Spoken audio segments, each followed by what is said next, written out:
Em nome do Pai, do Filho e do Espírito Santo. Amém. Nós somos a Igreja de Cristo. Nós somos a Igreja viva de Jesus Cristo. Nós somos, o Cristo é a cabeça e nós somos membros. E esta Igreja, na Bíblia está escrito, considera a noiva de Cristo. A noiva que ele virá buscar um dia depois dela purificada. Então, nós somos igreja, e a igreja é esposa de Cristo. O que eu vou gravar, espero que seja inspirada pelo Espírito Santo. Se isto for a vontade de Deus, será perfeita. E se for coisa minha, será imperfeita. Vamos lá. Cristo amou tanto sua igreja que deu sua vida por ela. Quem é a igreja de Cristo? Qual é a igreja de Cristo? A igreja de Cristo somos nós. Cristo é a cabeça e nós somos os membros. Esta igreja de Cristo é invisível, porque onde estiver um cristão batizado que crê verdadeiramente em Jesus Cristo, ali está a sua igreja. Jesus mesmo disse, onde 2 ou 3 estiver reunido em meu nome, eu estarei no meio dele. Mateus capítulo 18, versículo 20. Capítulo 18, versículo 20. Nestas palavras, temos a certeza que somos a igreja verdadeira que Jesus amou e deu sua vida por ela, morrendo em uma cruz. Pois bem, assim como nos tempos bíblicos, havia um período de noivado durante o qual a noiva e o noivo ficavam separados até o casamento, até o dia do casamento. A noiva de Cristo também está separada do seu noivo durante toda esta era da igreja. Há mais de 2000 anos, essa noiva de Cristo está separada do Cristo, aguardando o dia da união.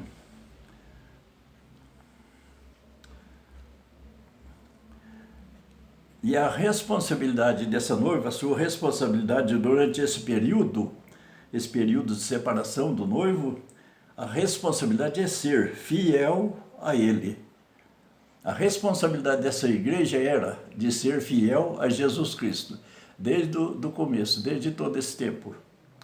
Isso está escrito em 2 Coríntios, capítulo 11, versículo 12, e Efésios, capítulo 5, versículo 24. Este é o problema sério que estamos vivendo. Este é o problema sério que vivemos, pois a esposa de Cristo, igreja que somos nós, ela prostituiu. Ah, que nome feio, né? A igreja prostituiu. Prostituiu como? Veremos depois. Porque a prostituição é quando uma pessoa se vende. Uma mulher vende o seu corpo ao prostituto. Mesmo o homem vende a sua vida, seu poder ao outro. Passa a ser dominada pelo outro. Então a prostituição é essa.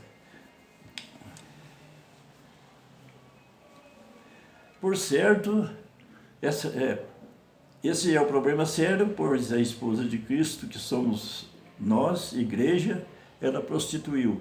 Por certo será julgada, e já está sendo julgada. Quem disse isto antecipadamente, inspirado por Deus, foi João, no seu Apocalipse. Quando estava preso na ilha de Patmos, o anjo apareceu e disse que tudo que ele visse, escrevesse. E ele viu tudo isso, o que está escrito no Apocalipse. E ele viu lá no Apocalipse, muito antes de acontecer, ele viu está escrito no Apocalipse, capítulo 17, versículo 1. O julgamento da grande prostituta. Está escrito lá no Apocalipse, capítulo 17, versículo 1, o julgamento da grande prostituta. Como e onde foi que a igreja prostituiu? Jesus edificou sua igreja sob Pedro e os apóstolos e entregou os cuidados deles. Ele amou tanto esta igreja que deu sua vida por ela, como deveria cumprir a vontade do Pai, ele se entregou de livre e espontânea vontade para ser crucificado, morto, sepultado e ressuscitou, deixando sua noiva, que somos nós, sua igreja, que somos, aos cuidados dos apóstolos, os cuidados dos apóstolos, papas e bispos até o dia de hoje. Os apóstolos, naquele tempo, a igreja primitiva, conduziram essa igreja por 313 anos. Uma igreja pobre, pura, perseguida, martirizada e santa. Este foi o período mais santo que a igreja viveu em todos os tempos. Ela viveu e cresceu, e este povo cresceu. Tanto é que o imperador Constantino, perseguidor da igreja, observou que quanto mais matava os cristãos, mais esse povo crescia. E nesse contexto da sua vida imperial, ele resolveu, de medo desse povo crescer muito e ser uma ameaça para o seu reinado, ele resolveu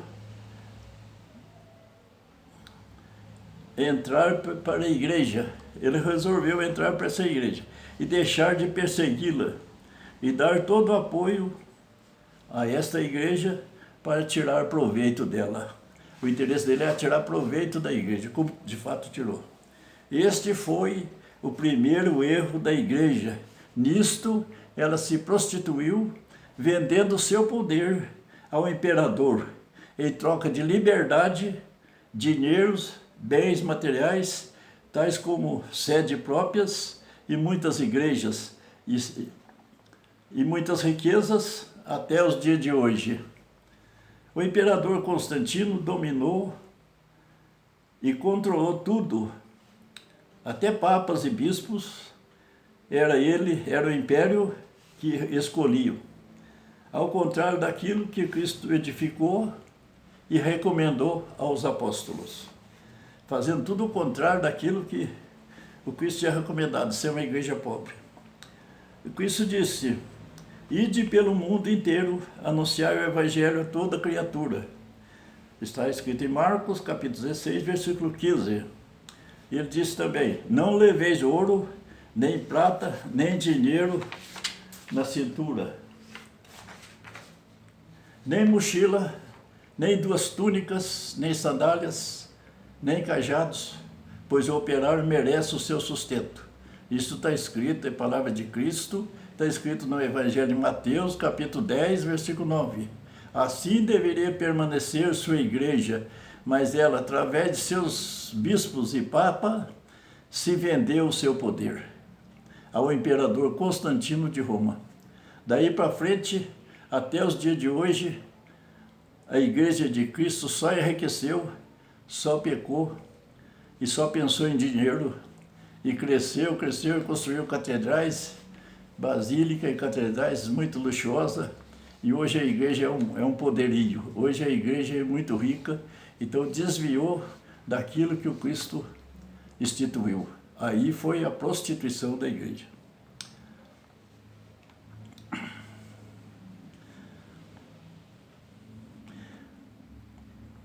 Ela pecou com muitos reis da terra.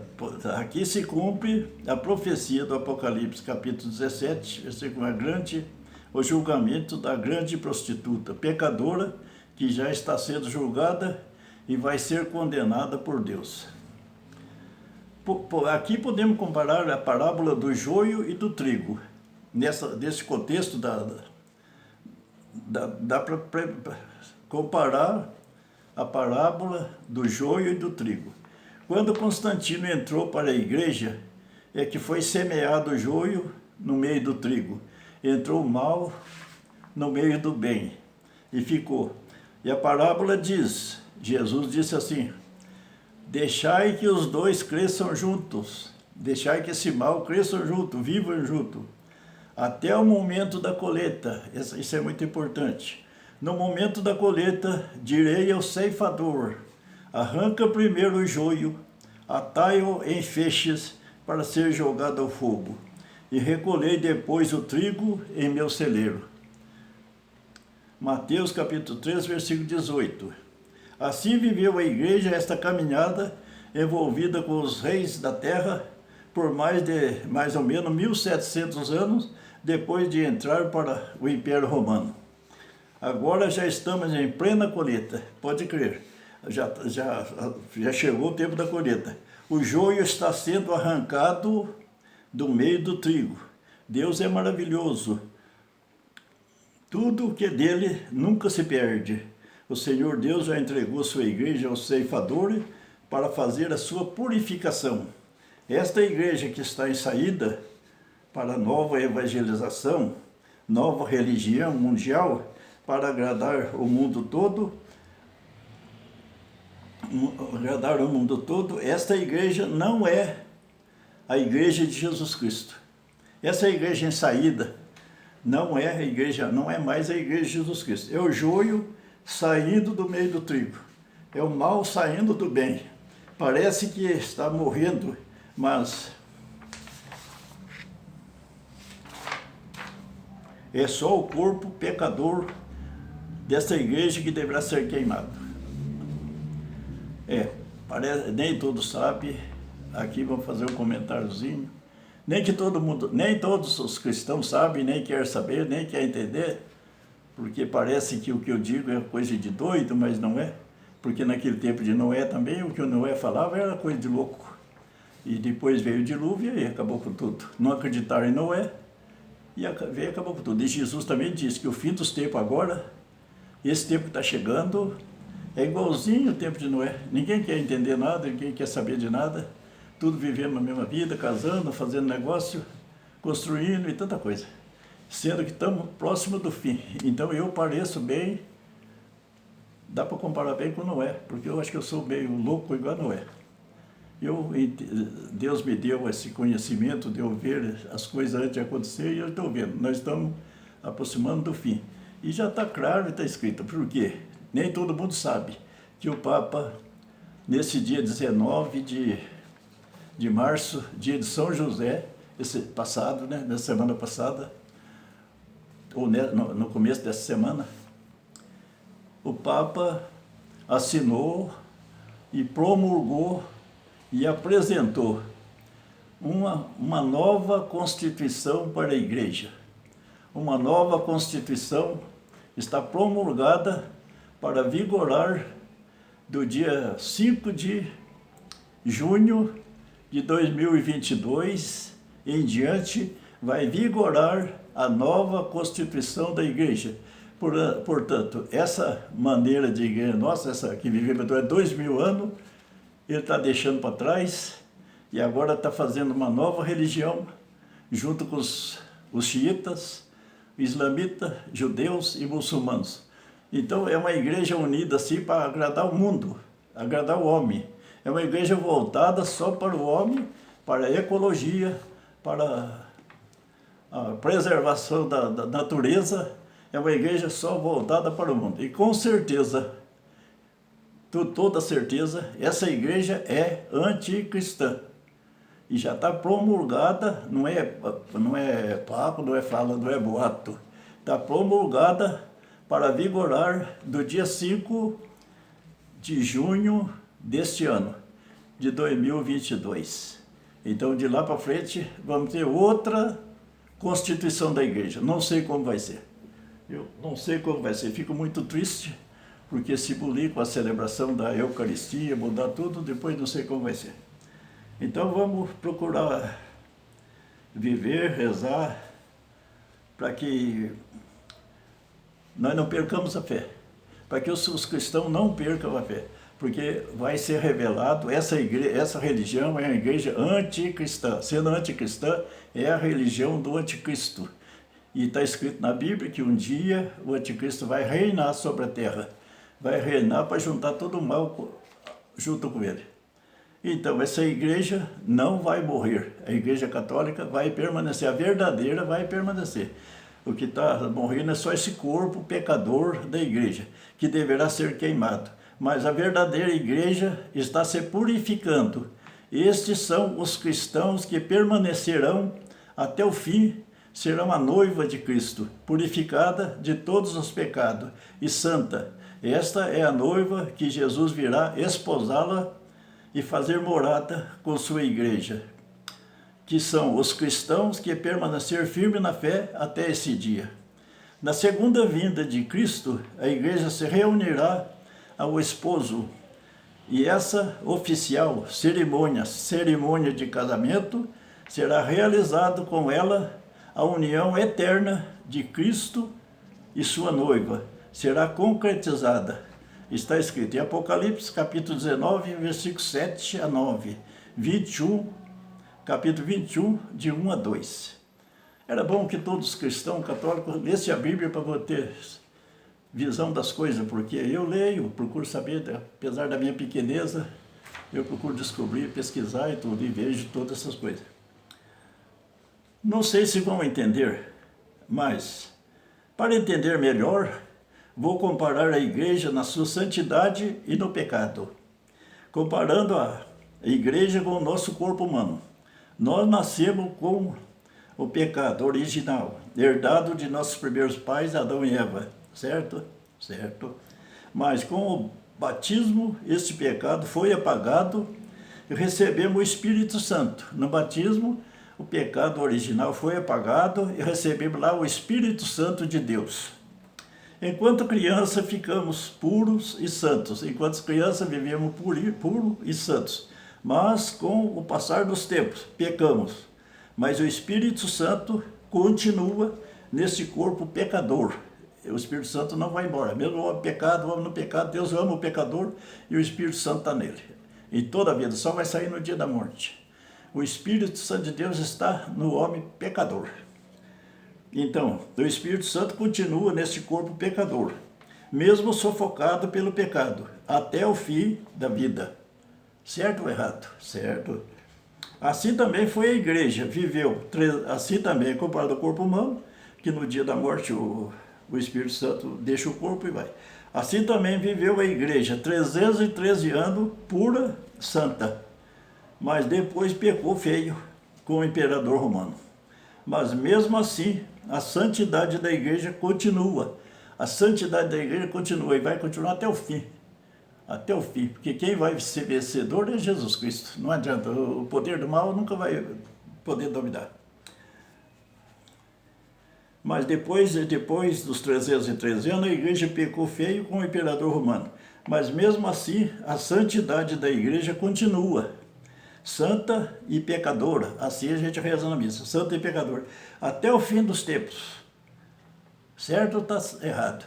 Acho que está certo. E nós vivemos a vida toda em pecado, até chegar o tempo da partida. Mas no dia da nossa morte,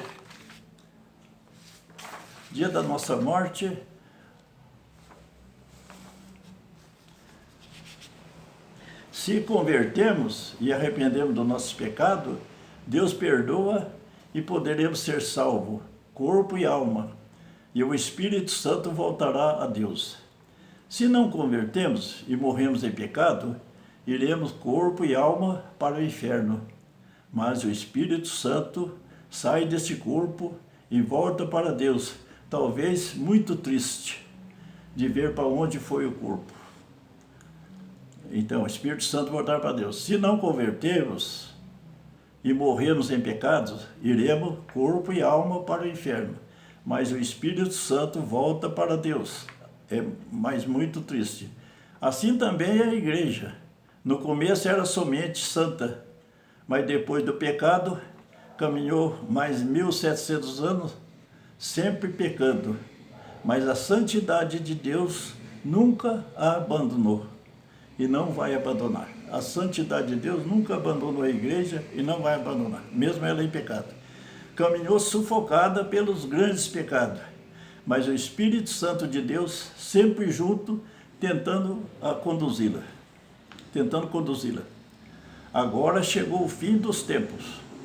A igreja não se converteu de seus grandes pecados, até que Deus, em sua paciência, cansou de esperar e chegou a hora de pôr um fim nesta farra. Separar o joio do trigo. Isto está acontecendo agora na igreja. A Igreja Católica é a mãe de todas as igrejas cristãs. A Igreja Católica, ela é a mãe de todas as religiões cristãs.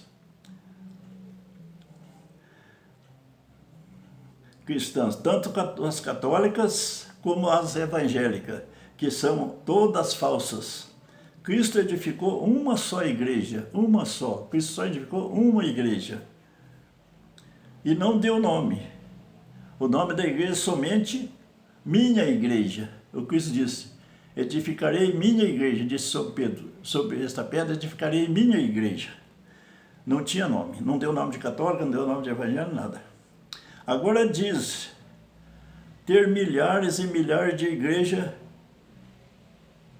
igrejas cristãs. Como pode ter milhares e milhares de igrejas de Cristo, agora se ele edificou uma só? Não, não é possível. Tudo é falsa. E vão ser todas punidas com o mesmo castigo eterno. Todas essas religiões são falsas. Tudo instalado e criado para conseguir dinheiro. Dinheiro é o quê? É a prostituição grande da igreja, que é o povo de Deus. Toda falsa vão ser todas punidas com o mesmo castigo eterno. Só ficarás, talvez muito pequena e pobre, a verdadeira Igreja Católica Apostólica Cristã Primitiva que Jesus edificou sobre Pedro e os apóstolos. Essa igreja deve ficar, diz alguns que vai ficar um resto, vai ficar poucos cristãos, mas vai ser puro e santo. Só ficará, talvez muito pequena e pobre, a verdadeira Igreja Católica Apostólica Cristã Primitiva que Jesus edificou sobre Pedro e os apóstolos. Esta é uma igreja invisível que está em cada um que professar com firmeza a fé em Jesus Cristo. É uma igreja invisível. Cristo é a cabeça e nós somos os membros. Esta é a noiva de Jesus Cristo que ele deve vir fazer morada entre nós. Esta igreja edificada por Cristo sobre Pedro e os apóstolos tem uma promessa. Os poderes do inferno jamais conseguirão dominá-la. Palavra de Cristo. Os poderes do inferno jamais conseguirão dominá-la. Mateus capítulo 16, versículo 18. O Papa Francisco assinou um acordo lá há mais de 2000 anos com os islâmicos, muçulmanos judeus, de criar uma religião universal que agrade ao mundo inteiro, com a intenção que com isto acabará as guerras. Mas esta religião é anticristã, porque os judeus, muçulmanos e islâmicos não creem em Jesus Cristo como homem, Deus, Salvador. Eles não creem em Jesus Cristo como Salvador. Nesse sábado passado, 19 de março, eu já disse, mas vou repetir aqui, 19 de março, ele assinou a nova Constituição da Cúria Romana. Na segunda-feira, dia 21, o Papa Francisco apresentou e promulgou a Constituição da nova religião, que passará a vigorar a partir do dia 5 de junho de 2022. Tudo está correndo muito rápido, como Jesus disse, porque a angústia será tão grande como nunca houve, desde o princípio do mundo até agora. Nem jamais haverá igual. Se Deus não abreviasse esses dias, se Deus não abreviasse aqueles dias, ninguém se salvaria. Mas por causa dos escolhidos, Deus abreviará aqueles dias. Então vai acontecer tudo muito rápido. Isso está escrito em Mateus, capítulo 24, versículo 21. Não, capítulo 24, versículo de 21 a 22. O negócio é sério. Quem duvidar, procura na internet descobrir. Essa aqui é 19 de março, ele assinou a nova Constituição da Cúria Romana. Na segunda-feira, dia 21, o Papa Francisco apresentou e promulgou a Constituição da nova religião que passará a vigorar a partir do dia 5 de junho de 2022. Tudo está correndo muito rápido, como Jesus disse, porque a angústia será tão grande e como nunca houve desde o princípio do mundo até agora, jamais haverá igual. E nem jamais haverá igual. Se Deus não abreviasse aqueles dias, ninguém se salvaria. Mas por causa dos escolhidos, Deus abreviará aqueles dias.